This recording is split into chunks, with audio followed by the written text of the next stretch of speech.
So you've just learned two very important lessons about companioning the dying. The first of which is to recognize that you have needs. And the second is to take your own seat. Yeah? My name is Frank Ostaseski, and I had the good fortune of starting a program called the Zen Hospice Project in the early 80s.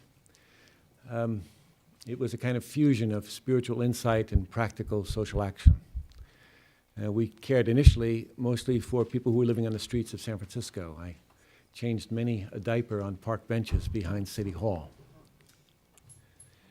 And over the years, over some 20 years while I was there, we had the good fortune of caring for thousands of patients and training thousands of volunteers, actually. I probably sat bedside with, well, maybe 1,000 people. And one of the things that I saw in that was that being with dying, maybe like good poetry, can point us to the essence of things. And dying, particularly dying from protracted illness, is a kind of stripping away process. We are stripped away often of our physical capacities. Sometimes as a result of medications or a disease process, our mental capacities are diminished. We often withdraw from certain social groups or can't participate in them anymore. But there's something more fundamental than that, really. And that is all the ways we have defined ourselves. I'm a mother, I'm a father, I'm a lover. Those also go. I was invited on the Oprah show a few years back. Caring for dying people is much easier than being on Oprah. This was right after the events of 9/11, and Oprah was trying to do a series of shows to help calm the fear that was in America. And so she invited me on in the hopes that we could talk about the dying process and how it goes for people and how we might learn something from that experience that would help us in our fear. And I said to Oprah, we have to sit down and have a cup of tea with death, get to know it really well. And she said, well, why would we want to do that? And I said, oh, Oprah, I said, all the ways we've defined ourselves. I'm a Buddhist teacher, you're a talk show host, you've got those nice boots on. All of those are going to go. And then who are we? Then who are we? This stripping away that I'm speaking of, it reveals something that we may have glimpsed at some point in our life, but now we have a certain access to it, a very easy access to it, actually. And it becomes a kind of guide in the process of dying. In a similar way, dying and spiritual practice or meditation practice have an awful lot in common. There's this withdrawal from the world. There's a kind of turning inward, a deep sense of humility, practice of silence. And there's this profound inquiry that begins into the nature of oneself. And often there's symbolic language that's used as an attempt to sort of point us at something beyond what we normally experience. The transcendent, the divine, the boundless. As part of Zen Hospice Project, we had a palliative care program at Laguna Honda Hospital. Some of you are familiar with it here. It's the nation's largest long-term care facility. 1,100 beds. 1,100 beds. And in the old hospital, now it's been rebuilt, in the old hospital, when we first began, there were wards of 30 or 40 people to a ward. And when we were first invited to establish a hospice there, I thought, oh no, we should close this place down. But then as I walked the wards, I said, oh no, if the Buddha were here, where would he go? He'd come here. And so we created the hospice unit just like the other wards, because we didn't want it to be different. And so imagine this room of 30 or 40 people, bed after bed after bed after bed, all living and dying together. What we thought would be our worst nightmare turned out to be our dream, actually. People finding companionship in each other in their dying process. People watching others die, unafraid. I was walking down this gauntlet of beds one day to a meeting, and I saw an older African-American man just, breathing with great difficulty, and I stopped on my way to the meeting. I pulled my chair up next to his bed, and I sat beside him, and I said, you look like you're working really hard.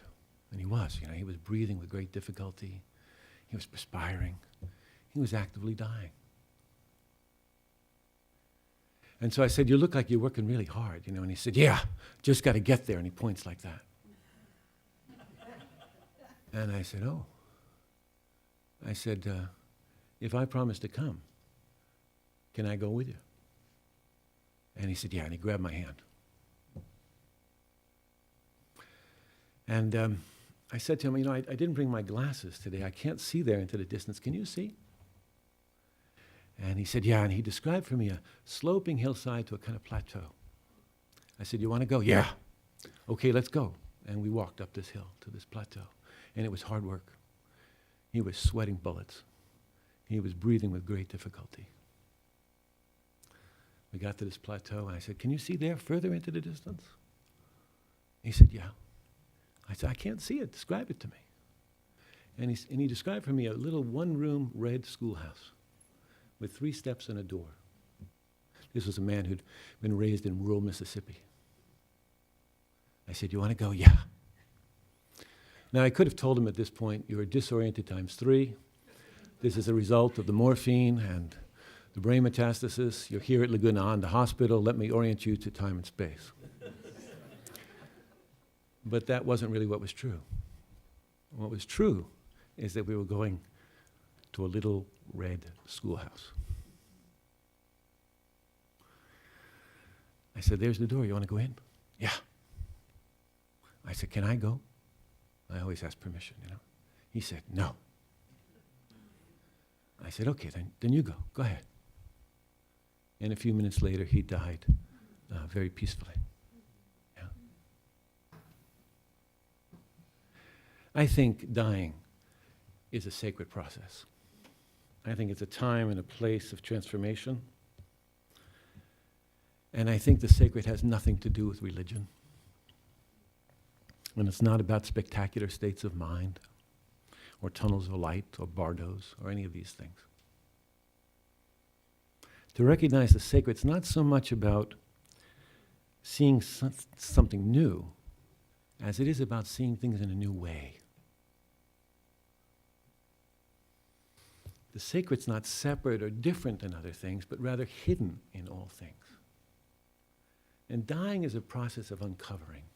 It's a process of revealing, in a way, the truth that was always there.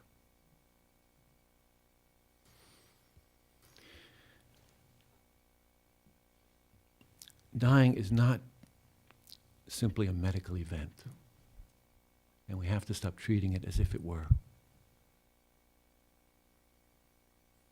It's not just about making the best of a bad situation. That's a view that is held in our culture and often in our healthcare system.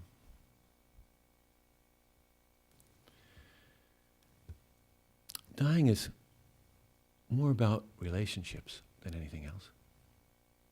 It's our relationship with those we love, with ourselves, with the suffering, with the dying itself, with God or boundlessness, or however we might define the ultimate kindness that lives in our universe.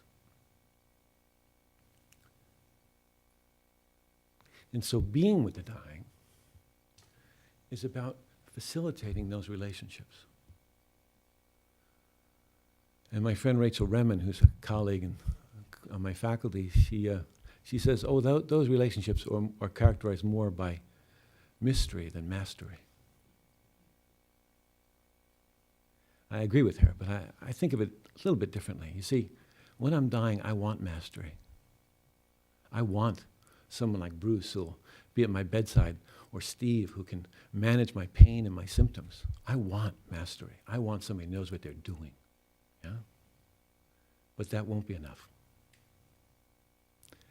I also need somebody with me who's comfortable in the territory of meaning, who can help me discover what the value and purpose of this life has been, of this suffering is. And so I need somebody comfortable in the territory of meaning as well. But then there's this juncture in the dying process where meaning falls away completely. And then we enter into an entirely different territory, a territory where we're all explorers. And that's the territory of mystery, the territory of unanswerable questions, where we help people to discover a truth, even if it's one we don't agree with. Yeah.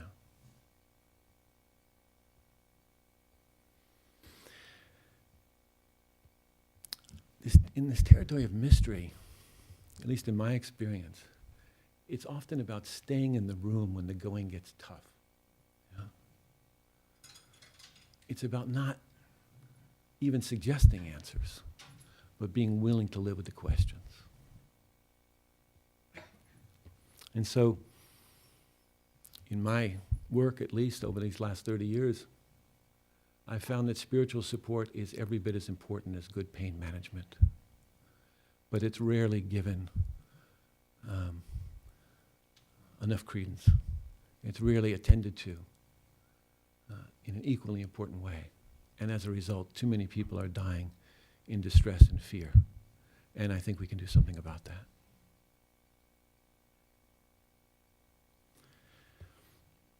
I wanted to introduce you to Sonoe. Sonoe, this photo was taken 2 hours after she entered our hospice. And I said to her, Sonoe, how do you think it's going to be here? And she said, it's going to be all right, because in this place I can die the way I need to die. Not the way the insurance company told me I should die, or the doctor, or the minister told me I should die, but how I need to die. And so we gave her an opportunity to reflect, to look at her life, to tell us the stories of her life, so she could express to us what its meaning and value was. We would sit, sometimes she and I, in the kitchen here, next to the water tank, and write together. One time I was sitting there reading a book of Japanese death poems. I don't know if you know about these, but there's a tradition amongst Japanese monks and nuns that you write a poem on the day of your death that tells the essential truth of your life. Now, if you don't die that day, it doesn't count. You have to write another one the next day.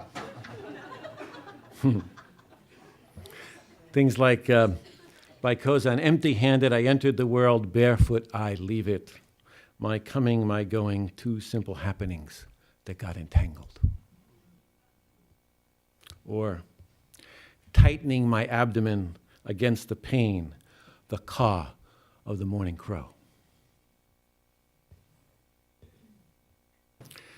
So I was telling her about these poems, and she said, I want to write one of those. And I said, good. All right, let's write it. She said, what's the form? I said, oh, don't worry about the form. Just write it.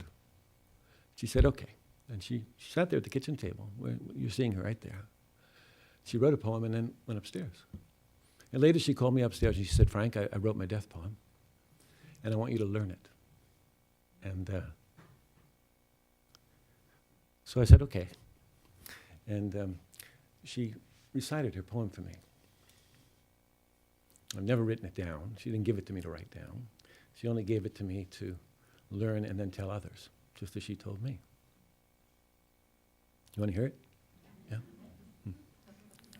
This is a woman, by the way, who lived on the streets of San Francisco for 6 months before she came to our hospice. She wasn't a Buddhist practitioner. She certainly wasn't a Zen nun.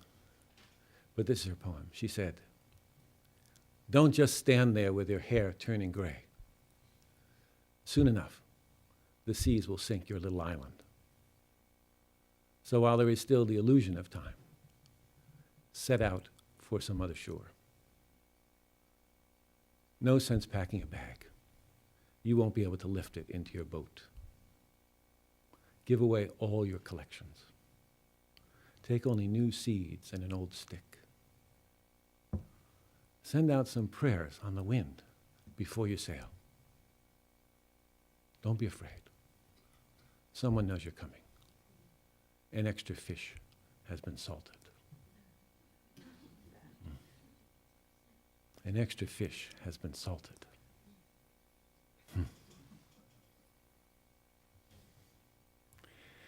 What allowed such a poem to come forward? I think in part it was that we had no agenda for Sonoe. We simply gave her kind, compassionate, loving attention. We gave her time alone. We forget about that sometimes with dying. We're so busy trying to be with dying people, we forget that they need time alone. They need time to meet their experience. But when they need someone, we need to be with them compassionately, intimately, in an attuned way. And then they can die the way they need to die. Don't just stand there with your hair turning gray. Soon enough, the seas will sink your little island. So while there is still the illusion of time, set out from some other shore. No sense packing a bag. You won't be able to lift it into your boat. Give away all your collections. Take only new seeds and an old stick. Isn't that a beautiful line? You know how we farm and garden? A stick, a seed, a stick, a seed. This is a woman that understands that death is not a full stop. Take only new seeds and an old stick. Send out some prayers on the wind before you sail. Don't imagine you can do this all by yourself. Send out some prayers on the wind before you sail. Don't be afraid. Someone knows you're coming. An extra fish has been salted.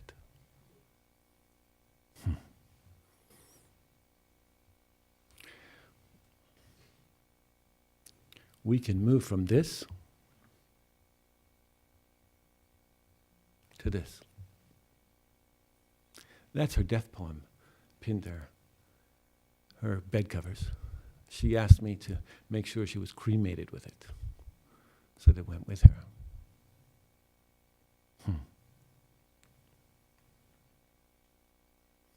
To be a companion to the dying, I have found that three things are helpful. The first of those is the willingness to be compassionately present for suffering. There is suffering. There's a labor to dying. And we need to be compassionately present for that suffering and for our own suffering as well. It's only through that that we were able to build an empathetic bridge to the other. And the second characteristic that I found useful over the years is a willingness to release ourselves and others from the limitations of roles. When I'm dying, I don't want a role next to me. Not a dinner role, not a social worker. I want a human being who will be with me in an honest and authentic way. And the third characteristic or quality that I think is important is kind of twofold, and it is that we need to have an abiding confidence in the process of dying itself, that it's conducive, it's supportive of awakening, of growth, of transformation. And we need to have a trust that we are not the separate self we've taken ourselves to be. So, thank you, Sonoe. Thanks to all of you. Thank you to Jane for the invitation. I'm very glad to be here. And isn't it beautiful that science and spirituality, poetics and medicine can live under the same roof? Thanks very much.